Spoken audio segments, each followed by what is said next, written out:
Hello दोस्तों, आज हम क्षेत्रीय व्यापक आर्थिक साझेदारी या आरसीईपी के बारे में जानेंगे। तो पहले हम प्रस्तावना के बारे में जान लेते हैं। क्षेत्रीय व्यापक आर्थिक साझेदारी या रीजनल कॉम्प्रिहेंसिव इकोनॉमिक पार्टनरशिप, जिसको हम आरसीईपी के नाम से जाने जाते हैं, आज की दुनिया के सबसे बड़े बहुपक्षीय व्यापारिक समझौतों में से एक है। यह 15 एशियाई और प्रशांत देशों को एक साझा आर्थिक मंच पर जोड़ता है। आरसीईपी का लक्ष्य है व्यापारिक बाधाओं को कम करना और निवेश को बढ़ावा देना और आर्थिक सहयोग को गहरा बनाना आरसीईपी का काम है। भारत ने भी शुरू में इस समझौते में भाग लिया था, लेकिन 2019 में बाहर हो गया था। इसके पीछे कई आर्थिक कारण है, सामाजिक और राजनीतिक भी कारण थे। आरसीईपी की स्थापना ने वैश्विक व्यापार संतुलन, एशिया प्रशांत क्षेत्र की राजनीति और भारत की अर्थव्यवस्था पर गहरा प्रभाव डाला है। उसके बाद हम जानेंगे आरसीईपी की उत्पत्ति का इतिहास के बारे में। पहले प्रारंभिक विचार के बारे में जान लेते हैं, जो कि 2000 से 2011 तक आसियान देशों ने अपने पड़ोसी देशों के साथ मुक्त व्यापार समझौता या फ्री ट्रेड एग्रीमेंट बनाए गए थे। धीरे धीरे यह समझ में आया कि इन सभी को एक ही व्यापक ढांचे में लाना आवश्यक है। उसके बाद 2012 में औपचारिक शुरुआत की, जो कि नवंबर 2012 में कंबोडिया में आसियान शिखर सम्मेलन में आरसीईपी बातें शुरू हुई और इसके मकसद था एशियन प्लस 6 देशों जैसे भारत, चीन, जापान, दक्षिण कोरिया, ऑस्ट्रेलिया, न्यूजीलैंड को भी व्यापारिक मंच पर लाना था एक साथ। उसके बाद समझौते का मसौदा और तैयार किया गया और वार्ता भी किया गया 2013 से 2019 तक, जैसे 8 साल तक लगातार वार्ताएं चली। उसके बाद कृषि, सेवा क्षेत्र, टैरिफ, बौद्धिक संपदा अधिकार जैसे मुद्दों पर लंबी चर्चा हुई थी। उसके बाद अंतिम समझौता हुआ 2020 में। 15 नवंबर 2020 को वियतनाम की राजधानी होनोई में आरसीईपी पर हस्ताक्षर किए गए। भारत ने इसमें शामिल न होने का निर्णय लिया था। उसके बाद हम जान लेते हैं आरसीईपी के सदस्य देश कितने हैं। आरसीईपी के कुल सदस्य देश हैं 15, जो कि एशियन के 10 देश हैं, जैसे Indonesia, Malaysia, Philippines, Thailand, Singapore, Vietnam, Myanmar, Cambodia, Laos और ब्रुनेई। ये 10 एशियन देश हैं और एशियन प्लस 5 देश भी हैं, जैसे एशिया के हैं चीन, जापान, दक्षिण कोरिया, ऑस्ट्रेलिया, न्यूजीलैंड, ये सब भी शामिल है। उसके इस संगठन का आकार विश्व की लगभग 30% जनसंख्या है, जैसे 2.2 अरब लोग रहते हैं, और वैश्विक जीडीपी का 30% हिस्सा यानी $26 ट्रिलियन से अधिक है। उसके बाद हम आरसीईपी के उद्देश्य के बारे में जान लेते हैं। मुक्त व्यापार को बढ़ावा देता है आरसीईपी, और टैरिफ या शुल्क और गैर टैरिफ बाधाओं को कम कर देता है, सप्लाई चेन को मजबूत बनाता है और सेवा क्षेत्र और निवेश को बढ़ावा देता है। बौद्धिक संपदा का अधिकार मिलता है और ई कॉमर्स और डिजिटल व्यापार को नियमबद्ध करता है। क्षेत्रीय आर्थिक सहयोग को बढ़ावा भी देता है। उसके बाद आरसीईपी की प्रमुख विशेषताएं के बारे में जान लेते हैं।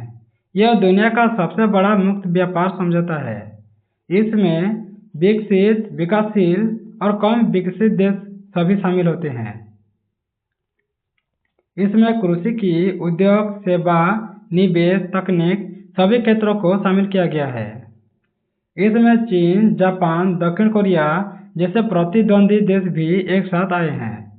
एशियन को केंद्र में रखते हुए यह समझौता बना गया है। उसके बाद हम जान लेते हैं भारत और आरसीईपी के भूमिका के बारे में। भारत की भूमिका की बात करें तो भारत शुरू से ही वार्ता का हिस्सा रहा है।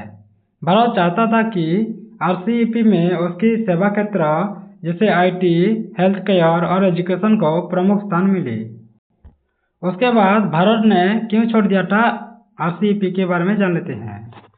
चीन का दबदबा बढ़ा और भारत को डर था कि सस्ता चीनी माल भारतीय बाजार में भर जाएंगे या ज़्यादा हो जाएंगी। व्यापार घाटा लग सकता था। भारत पहले से ही एशियन, चीन, दक्षिण कोरिया और जापान के साथ एफटीए से घाटे में चल रहा था, इसलिए आरसीईपी ज्वाइन नहीं किया। कृषि और डेयरी पर खतरा था, जैसे ऑस्ट्रेलिया और न्यूजीलैंड का सस्ता दूध उत्पादक भारतीय किसानों को नुकसान पहुंचा सकता था। सेवा क्षेत्र की अनदेखी हो रही थी, जैसे भारत की मांग थी कि आईटी प्रोफेशनल और वर्कर्स को वीजा और काम की अनुमति में रियायत मिले, लेकिन इसी जगह नहीं मिली थी। उसके बाद डंपिंग का डर था। चीन जैसे देशों द्वारा सस्ते माल को भारत में खपाने का बड़ा खतरा था। ये सब कारण की वजह से भारत ने छोड़ दिया था आरसीईपी को। उसके बाद आरसीईपी के सदस्य देशों को होने वाले लाभ के बारे में जान लेते हैं। आपसी व्यापार में वृद्धि हो सकता है, निवेश और तकनीकी हस्तांतरण का अवसर मिल सकता है, खेती या सप्लाई चेन मजबूत होगी और एक बड़ा संयुक्त बाजार उपलब्धि भी होगा। महामारी और वैश्विक संकटों से निपटने के लिए आर्थिक सहयोग भी मिल सकता है। उसके बाद हम जानेंगे भारत के बाहर रहने के फायदे और नुकसान के बारे में। फायदे की बात करें तो भारतीय किसानों और छोटे उद्योगों को विदेशी प्रतिस्पर्धा से बचाव के बारे में है, और चीन से होने वाली अत्यधिक आयात निर्भरता से राहत मिल सकता है। आत्मनिर्भर भारत अभियान को बल मिल सकता है। और इसके नुकसान के बारे में देखें तो भारतीय उद्योग और निर्यातकों को बड़े बाजार से वंचित होना पड़ सकता है। वैश्विक सप्लाई चेन में भारत की हिस्सेदारी कम हो सकती है। एशियन और पूर्वी एशिया में भारत की आर्थिक उपस्थिति कमजोर पड़ सकती है। उसके बाद आरसीईपी बनाम अन्य अंतर्राष्ट्रीय संगठन के बारे में हम कंपेयर कर लेते हैं। जैसे डब्ल्यूटीओ विश्व व्यापार संगठन वैश्विक मंच है, जबकि आरसीईपी एक क्षेत्रीय है। टीपीपी या ट्रांस पैसिफिक पार्टनरशिप अमेरिका के नेतृत्व वाला था, लेकिन अमेरिका इसमें हट गया है। ब्रिक्स की बात करें तो विकासशील देशों का समूह है ही, पर यह व्यापारिक समझौता नहीं है। आरसीईपी और भू राजनीतिक महत्व के बारे में जान लेते हैं। यह चीन को एशिया प्रशांत क्षेत्र में और मजबूत बनाता है।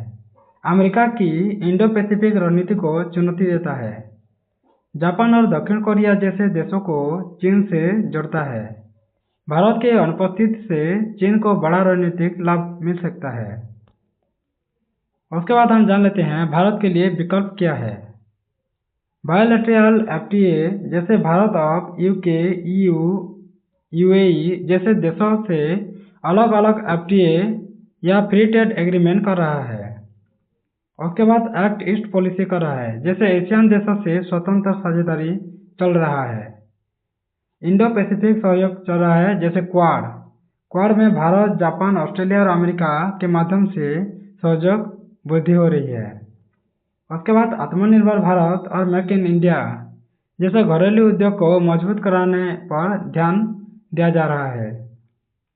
उसके बाद वैश्विक की संभावना के बारे में जान लेते हैं। भविष्य की संभावनाएं। भारत भविष्य में आरसीईपी में शामिल हो सकता है यदि उसकी शर्तें मानी जाए, भारत की शर्तें, और आरसीईपी दुनिया के आर्थिक नक्शों को बदल भी दे सकता है।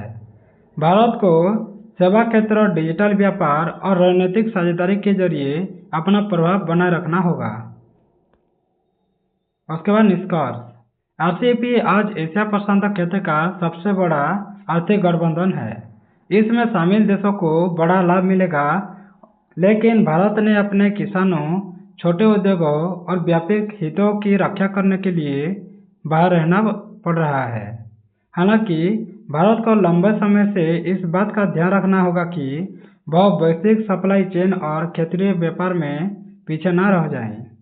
भारत का भविष्य इस बात पर निर्भर करेगा कि वह अपनी अर्थव्यवस्था को कितना मजबूत करता है और दुनिया के साथ संतुलन व्यापारिक समझौते करता है। Thanks for watching. अगर ऐसे वीडियो आपको अच्छा लगता है तो सब्सक्राइब कर दें, बेल आइकन दबा दें, लाइक करें, शेयर करें और कमेंट करना ना भूलें।